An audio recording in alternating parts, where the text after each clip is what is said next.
In a lot of games, there is an option for players to engage in the game with less than the required number of players. In situations like this, the players are to face up against an automated player. But unlike most other games, Outer Rim has lore attached to it that can play into the idea of why the automated player exists. With this lore, it comes in the form of droids. So like the Star Wars franchise itself, players of this game are able to face artificial beings instead of only facing other organics. So we'll see who the better player is, the organic or the artificial. Let's just hope that the limbs of the organic player stay in their respective sockets if they just so happen to win.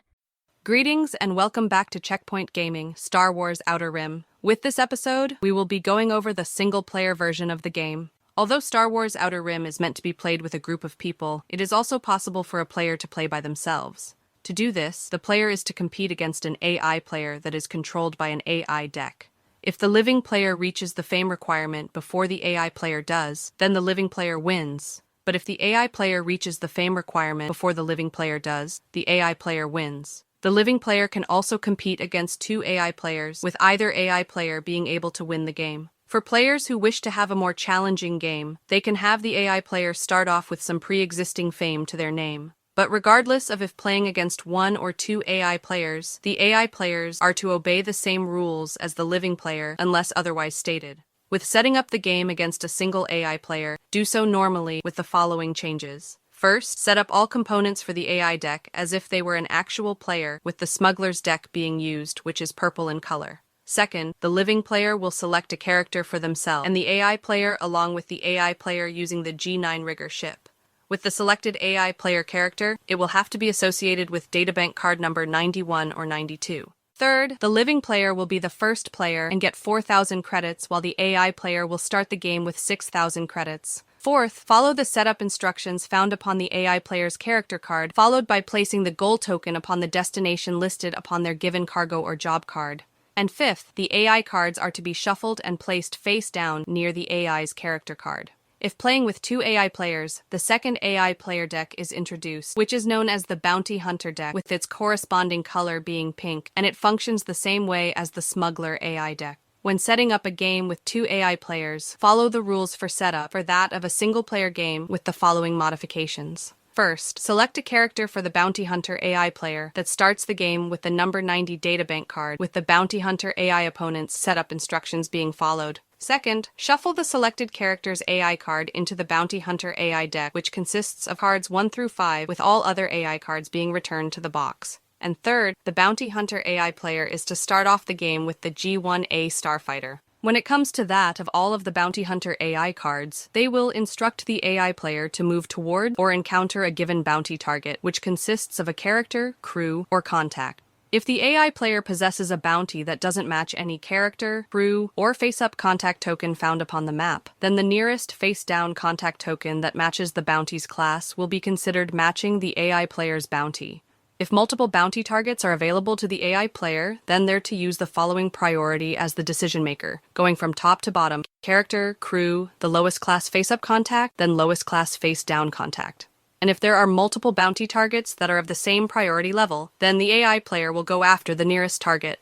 But if the two bounty targets possess the same priority level and are equidistant away, then the AI player will randomly choose which one to go after. For the AI player to resolve an encounter with a given bounty target, it is based upon the target type. Each encounter will result in the AI player resolving either an opposed or unopposed bounty. With the resolving of an opposed bounty, the AI player is to engage in combat against the player who possesses the character or crew member that matches the AI player's bounty. If both players are found upon a planet space, then ground combat is to occur. But if off-planet, then ship combat is to occur. With the resolving of an unopposed bounty, they consist of the following steps. First, the contact or crew that is to be encountered is removed from the game. Second, the AI player will gain the elimination reward that is listed upon the bounty card that matches the encountered contact or crew. From there, resolve the "after you gain a reward from this card" section. And third, the AI player will sustain damage that is equal to the listed ground or ship combat on the bounty card.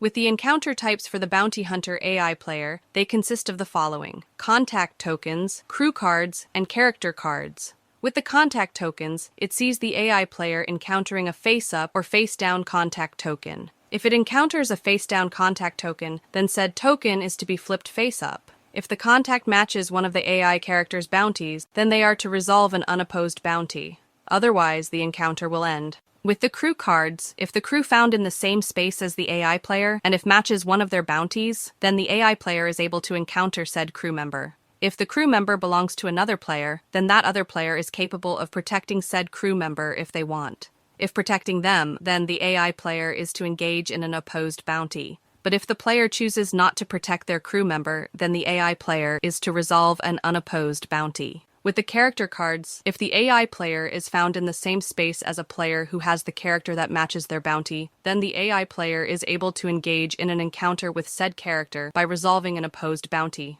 When resolving combat, follow the combat steps normally with the AI player being the attacker, with all of its given abilities being ignored unless they add to its combat value, health, or hull. This restriction also applies to all aspects of the game for the AI players. If the defender wins combat, then the AI player is to discard the bounty card for the character or crew that they encountered. But if the AI player wins combat, then the following are to be resolved based upon the encounter type just experienced. With the crew card, remove it from the game, with the AI player gaining the elimination reward listed upon the bounty card that matches the crew, followed by resolving the after you gain a reward from this card section. With the character, the AI player is to ignore the reward found upon the bounty card and receive 5,000 credits and 1 fame instead. From there, remove the bounty card from the game. When it comes to the databank card number 91 or 92 in unfinished business, the living player is to shuffle in the AI character cards that are numbered 1, 2, 6, 7, and 9 into the base game AI deck. And with the Disable Comms Network, Honest Robbery, Sail Barge Sabotage, and Snatch and Grab cards, they are to be removed from the Jobs Market deck, along with 11 cards being removed from the Ring of Kefren, Takodana Encounter deck. It is also worth noting that AI players won't resolve encounter cards. If playing with the base game, or only wanting to face a single AI player, then only use the Smuggler AI deck. But if playing with unfinished business and wanting to play with 2 AI players, then both the Smuggler and Bounty Hunter AI players are used with the 2 AI players setup steps being followed. Regarding turn order, the living player will go first, with the AI player's turn order being determined randomly. With the assigning of credits, the living player will receive 4,000 credits, the first AI player will receive 6,000 credits, and the second AI player will receive 8,000 credits. Like that of standard play, each player is to compete against each other in order to be the first to reach the fame target. After the living player ends their turn, they're to draw and resolve an AI card from each of the AI players' decks in the prescribed order. To resolve the AI player's turn, the player is to simply draw the top card from the appropriate AI deck and resolve it, beginning with the top of the card and proceeding downwards, with each AI player's turn being done separately. So a card is drawn from the Smuggler AI deck for the Smuggler character, and from the Bounty Hunter AI deck for the Bounty Hunter character. During resolution, if instructed to do the first that applies, then resolve the top bullet of that section if it's possible to do so. But if the bullet would have no effect, or it can't be resolved, then resolve the next bullet instead, and so on and so forth. But if the AI player is unable to resolve any of the bullets, then nothing is to be done. And if the player is instructed to do all that apply, then resolve every bullet found in that section, going from top to bottom. But if there are any bullets that will have no effect, or are unable to be resolved, then just skip them, not unlike the ads on one's DVR. Once the card has been resolved, discard it face down at the bottom of the AI deck with play, returning to the living player, with them resolving their turn normally with the AI player taking its turn once the player completes theirs. This cycle is to continue until one player reaches the required level of fame determined for victory.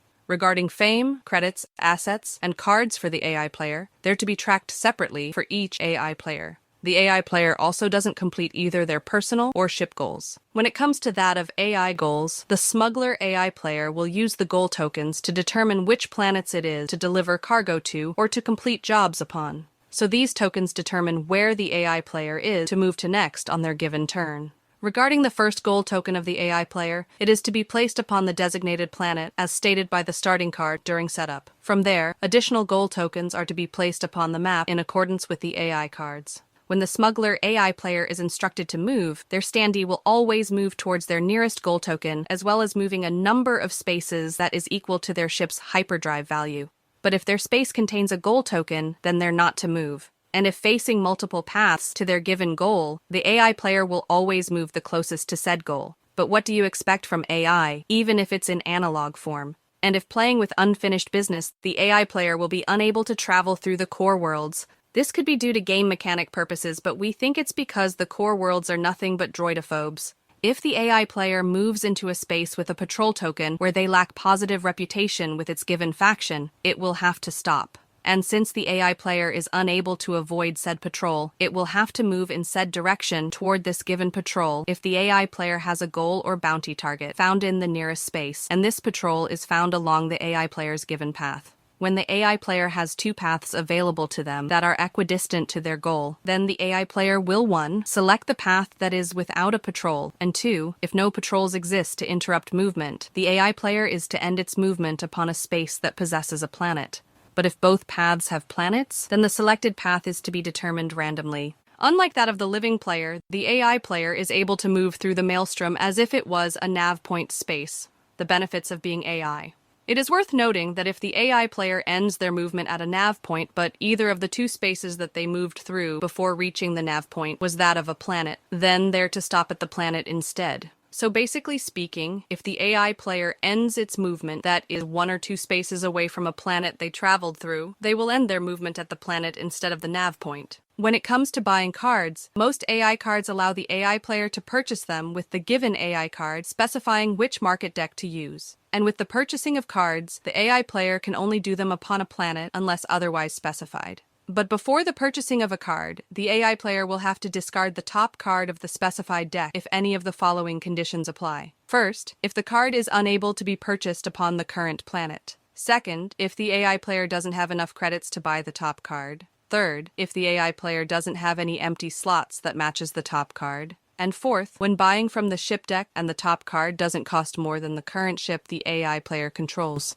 If playing with unfinished business before purchasing a card, the AI player can discard up to 2 cards instead. When buying, the AI player will spend the required credits in order to obtain the top card from the given market deck, followed by placing the card into an empty slot. But if the AI player doesn't have the appropriate empty slot, then the AI player will be unable to buy said card. The AI player will also not be able to discard any cards that they possess as a means of making room for a new card. The AI player will also have to abide by the buying restrictions found upon said card. The AI player is also able to buy an asset that they are unable to use. Finally, the AI player can only buy a ship that costs more than their current ship. When it comes to that of bartering, the AI player will always use their current ship in the exchange while never using any assets it possesses for bartering purposes. If the AI player purchases the Used Ship for Sale card from the ship market deck, the AI player is to follow all of the listed abilities and will purchase the most expensive ship that is found within their price range, not unlike buying a car or house. Now, if only clout-chasing internet influencers had the brains to do the same. But if there are multiple ships that share the spot of being the most expensive ship, then the AI player is to randomly choose which one to buy.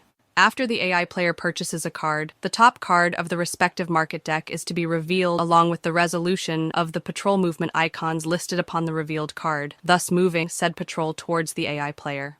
And when moving the patrol, the AI player will always do so along the shortest possible path to their given space. Also reveal the contact icons found upon the revealed card. Some of the AI cards also allow the AI player to complete a job that they possess. They will not draw any databank cards, nor will they perform any tests. Instead, the AI player will simply resolve the reward section. But if an AI player has 2 jobs that can be completed at the same destination, the AI player is to only complete one of them, which is to be done at random. After the AI player delivers their cargo or completes a job, then 1 goal token is to be removed from the respective planet.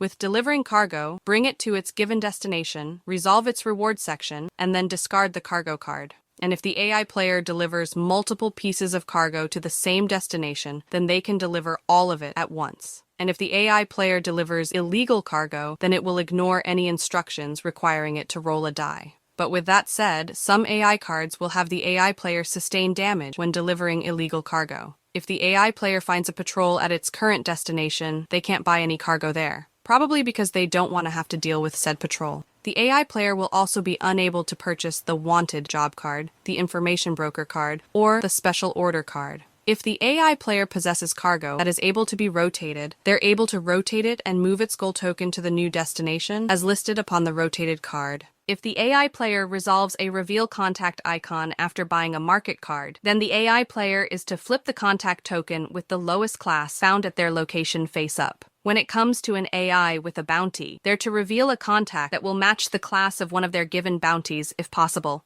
If not, then they'll execute the steps just addressed. And if there is more than one eligible token that is of the same class, then one is to be chosen at random. If the AI player reveals a contact token that matches the character of either player, then said token is discarded with the aforementioned instructions being repeated. With the AI cards, they will always instruct the player to reveal a face-down contact token, but if there aren't any face-down contact tokens found with the associated planet, then the AI player is to resolve the lowest class face-up contact token found on said planet. And if there are two face-up or face-down contact tokens that are of the same class found upon said planet, then the AI player is to resolve the leftmost token. We're assuming that with leftmost, it's from the perspective of the map's end caps oriented so that they're facing the player. Some cards will also allow the AI player to obtain crew from contact tokens. They follow all of the normal rules as the crew for the living player, except for the fact that they won't fully resolve the contact token's databank card. So the AI player will not spend any credits, perform any tests, or to otherwise resolve the abilities found upon the databank card. Instead, if there is a crew asset listed upon the databank card, then place said crew into an empty crew slot. But if the AI player doesn't have any empty crew slots, then they are to randomly discard one of their existing crew members in order to make room for the new crew member, with the normal crew members discarding rules being followed. But if the databank card doesn't have any crew listed upon it, then the card is to be discarded like a typical Tinder date. If playing unfinished business, the favors rule is unable to be used. But if playing with ambitions, then the AI player isn't to use an ambition sheet. Instead, they're to begin the game with 6,000 credits and will have to earn an additional 2 fame in order for them to win. For the living player, they're to drawing 2 ambition sheets, select one of them, and discard the other. The living player is to also not receive the starting credits from a standard game, gaining whatever is listed upon the given ambition sheet instead. If the AI player is defeated during the course of the game, then they are not to resolve any of the subsequent bullets that are found upon their given AI card. Instead, they're to finish resolving the bullet found upon the AI card that they were working on when defeated, followed by ending their turn. During combat, the living player is to roll for the AI player, because the AI player isn't physically capable of rolling dice. And with the tallying of the damage for each roll, do it separately and follow all of the normal timing steps found in combat. Once completed, the AI player will gain or lose reputation based upon the following criteria. If the defending player possesses negative reputation with one or more factions, the AI player will gain 1 reputation with one of those factions of the player's choice. But with that said, the player will have to select a faction that the AI player doesn't already have positive reputation with, if possible. But if the defending player possesses positive reputation with one or more factions, then the AI player will lose 1 reputation with one of these factions of the player's choice. Regarding the AI player, they're unable to buy the Wanted Job card, Information Broker Bounty card, or Special Order Bounty card. When the AI player is instructed to buy from a market deck, they're to discard any of those cards if they're found atop of the respective deck. When resolving a reveal contact icon after purchasing a card, the AI player is to reveal a contact that matches the class of one of its bounties if possible. If an AI ability reveals a contact that matches a character that is currently in play, then discard said contact and repeat the effect that caused the contact to be revealed, if possible. If the AI player possesses a crew, they are unable to protect them. And if the AI player is instructed to discard the top card found upon the cargo market deck and gain credits, the AI player is unable to purchase said cargo card, thus preventing them from resolving any icons found upon the next cargo market card that is revealed. If one of the living player's abilities requires the AI player to make a decision, then the AI player will always choose not to participate. But if the AI player is forced to make a decision, then the outcome is to be determined randomly. If the living player has a job that lets them resolve databank card number 40, then the AI player might be forced to perform a skill test, which is done by rolling the dice on behalf of the AI player and resolve the test normally. And if the AI player is forced to make a decision on one of these cards, then choose randomly.